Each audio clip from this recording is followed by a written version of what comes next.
자, 어제 말씀 기억나시죠? 이제 유대 사람들이 바울을 죽이려고 합니다. 그때 이제 천부장이 그걸 이제 그 소란을 진정시키고 바울을 잡아서 이제 옥에 가두려고 해요. 그때 이제 바울이 그 천부장에게 말을 하는 겁니다. 헬라 말로 해요. 그러니까 이제 천부장이 놀랐죠. 그래서 내가 이제 이들에게 내가 말 좀 할 수 있게 해달라고. 그래서 천부장이 허락한 겁니다. 그래서 사람들 위에 서서 지금 자기에 대해서 내가 왜 예수를 믿고 하는가 그 얘기를 좀 쭉 하는 거예요. 그러면서 다메섹에서 예수님 만났던 그 사건을 또 한 번 이야기하죠. 그러니까 사도행전에 이 바울이 다메섹에서 예수님 만난 사건이 3번 나와요.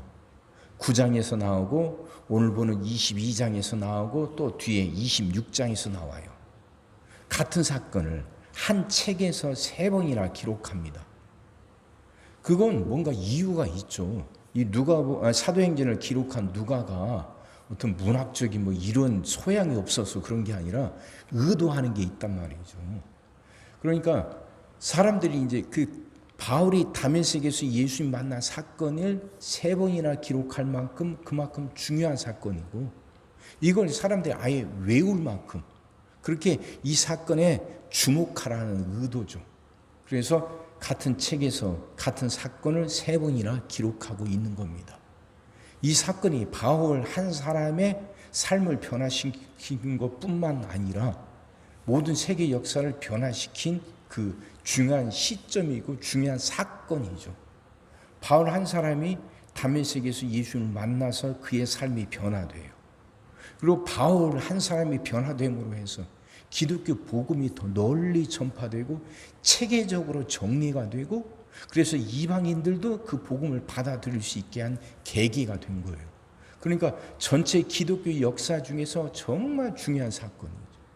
그래서 누가는 그걸 3번이나 기록하고 있는 겁니다. 바울이 이제 자기를 죽이려고 했던 사람들 앞에 서서 이번에 히브리 말로 이야기를 해요. 그러니까 사람들이 이제 조용해지고 그 말에 집중하게 되죠. 그래서 하는 말이 나는 그 길리기아 다소 사람이다 하는 말부터 시작합니다. 고대 세계에서는요, 그 사람이 어느 곳 출신인지, 어느 도시 출신인지가 그 사람의 정체성에 대해서 설명하는 거였어요. 그러니까 어디 출신인가가 그 사람이 어떤 사람인가를 말해주는 거라는 거죠. 그래서 이걸 강조하는 거예요. 나는 길리기아 다소 사람. 그러니까 지금 이제 터키 지역이라고 그랬습니다. 이 다소라고 하는 곳이 경제적으로 굉장히 부유했고요. 또 그 로마에 이제 대학 도시들이 몇 개가 있었어요. 이게 지적으로 굉장히 이게 활발했던 곳. 그 중에 한 곳입니다. 그리고 이곳이 이제 그 전성기 때는 50만 명이 넘게 사는 큰 도시라고 했습니다. 그러니까 이건 무슨 바울이 나는 다소 사람이라고 강조하는 건 무슨 뜻이냐? 난 엘리트 계층이다 하는 말이에요. 부유했고 그 대학 도시로서 지식이 굉장히 그게 지적 욕구도 많고 많은 지식이 있었던 그곳 출신이었고 또 게다가 가말리엘 문화생이었어요. 이제 예루살렘에 와서 가말리엘의 위대한 율법학자 밑에서 공부를 한 사람. 그러니까 나는 그렇게 율법에 대해서 철저하게 공부를 했고 그 율법을 철저하게 지켰던 사람이다 하는 뜻이죠. 또 내가 다메섹에까지 그게 예수 믿는 사람들 잡으려고 쫓아갔다 하는 건 나도 그만큼 다른 사람들보다 율법에 대한 열심이 있었다는 거죠. 그 율법을 지키려고 하는데 누구보다도 열심히 있었고 이 나라가 바로 서려면 그렇게 율법을 지키는 사람들이 많아져야 되고 율법을 어기는 사람들이 없어져야 나라가 바로 선다 하는 그 열심을 갖고 누구보다도 이게 지금 자기 이야기를 듣는 사람들보다도 더 그렇게 열심을 가졌던 사람이다. 그런데 내가 다메섹에서 예수님 만났다 이야기를 하는 거죠. 그 교육도시 지식의 도시에서 자라서 그렇게 교육을 받은 사람, 엘리트. 가말리엘의 밑에서 그 율법을 체계적으로 공부하고 배우고 그래서 누구보다도 율법을 더 잘 알고 있었던 사람. 또 그 율법을 지키는 열심이 커서 자기가 자원해서 다메섹에까지 쫓아가 예수 믿는 사람들 잡아오겠다고 나설 만큼 누구보다도 율법에 열심히 있었던 사람. 그게 바울이에요.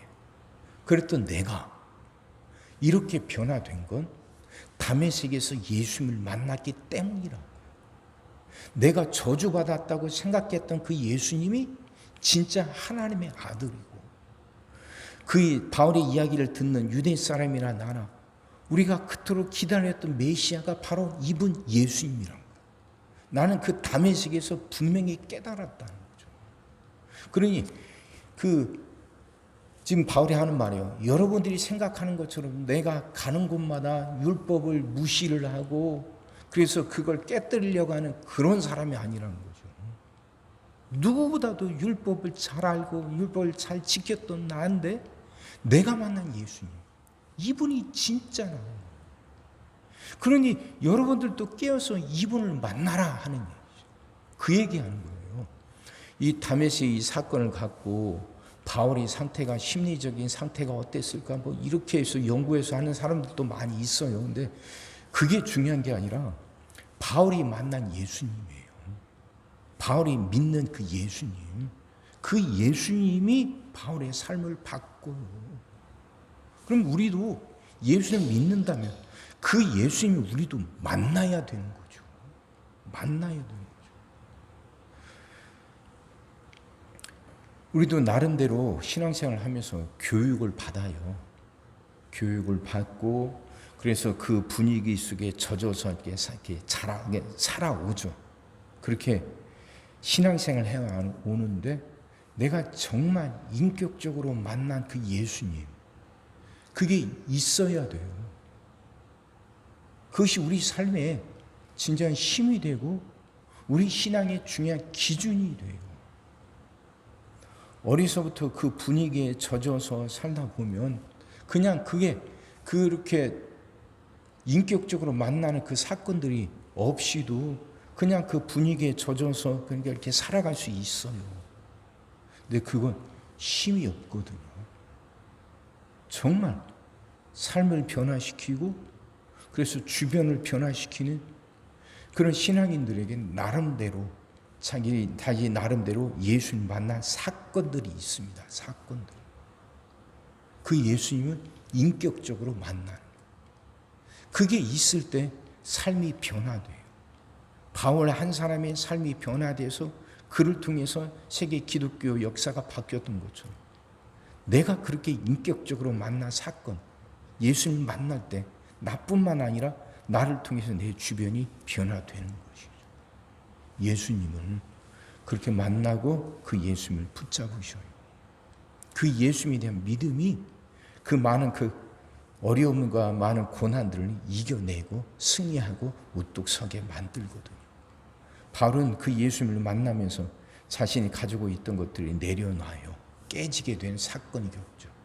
그러니까 예수님을 만나는 사건에선 그렇게 공통된 점 중에 하나가 자기가 깨지는 거예요. 자기가 깨지는 거예요. 여지껏 자기가 믿고 붙잡고 이게 전부다라고 여겨왔던 것들이 예수를 만나는 사건을 통해서 여지없이 깨져요.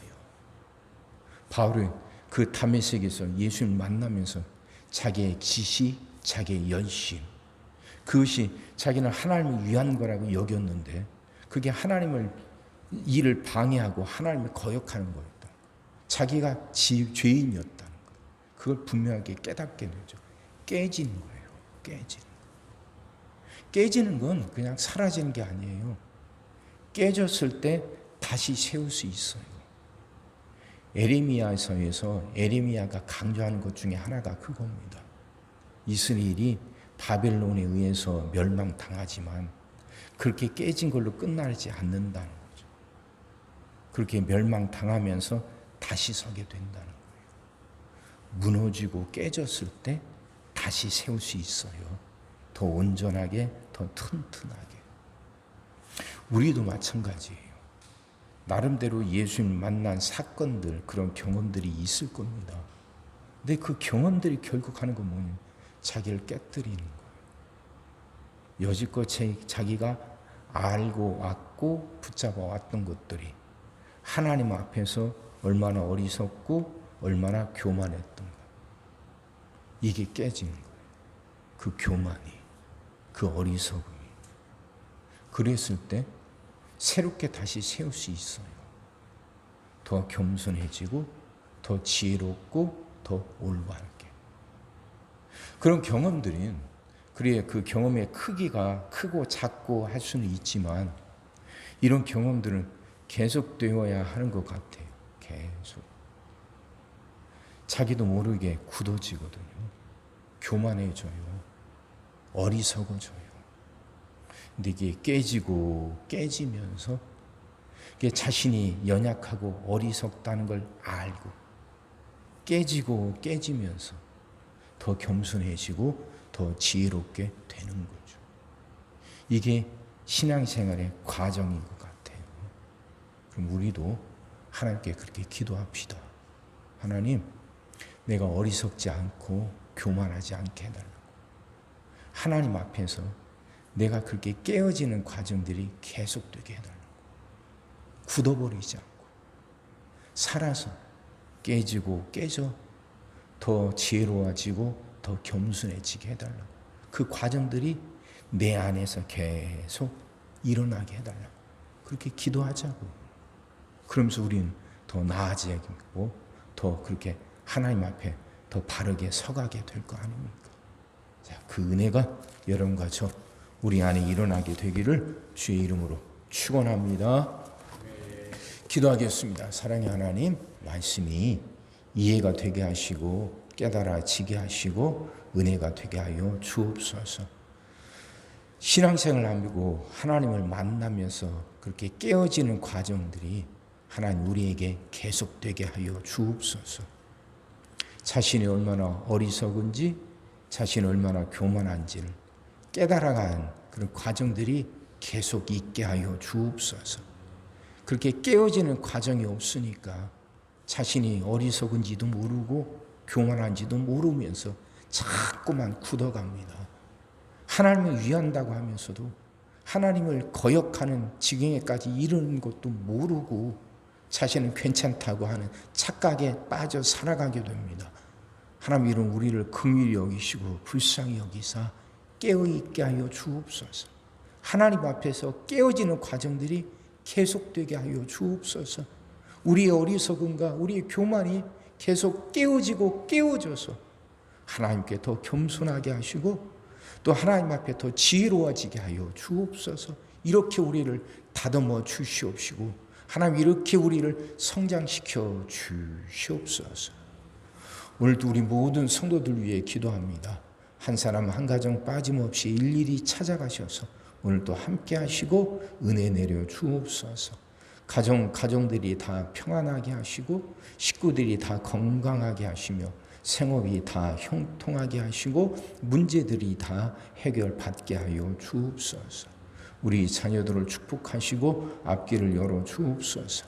우리 자녀들이 하나님을 사랑하게 하시고 말씀을 지키게 하시며 하나님께 영광 돌리는 일꾼들로 살아가게 하여 주옵소서.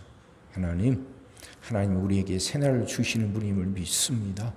성도들은 질병을 이겨내고 물질 어려움을 극복하고 수많은 문제들을 해결하며 살아가는 그 새날을 살게 하시고 교회는 예배가 살아나 빈자리가 가득 채워지며 언제나 생명의 역사가 일어나는 그 새날을 살아가게 하여 주시옵소서. 오늘도 모든 성도들 눈동자처럼 지키시고 복된 길로 인도하여 주옵소서. 믿사옵고 예수님의 이름으로 기도하옵나이다. 아멘.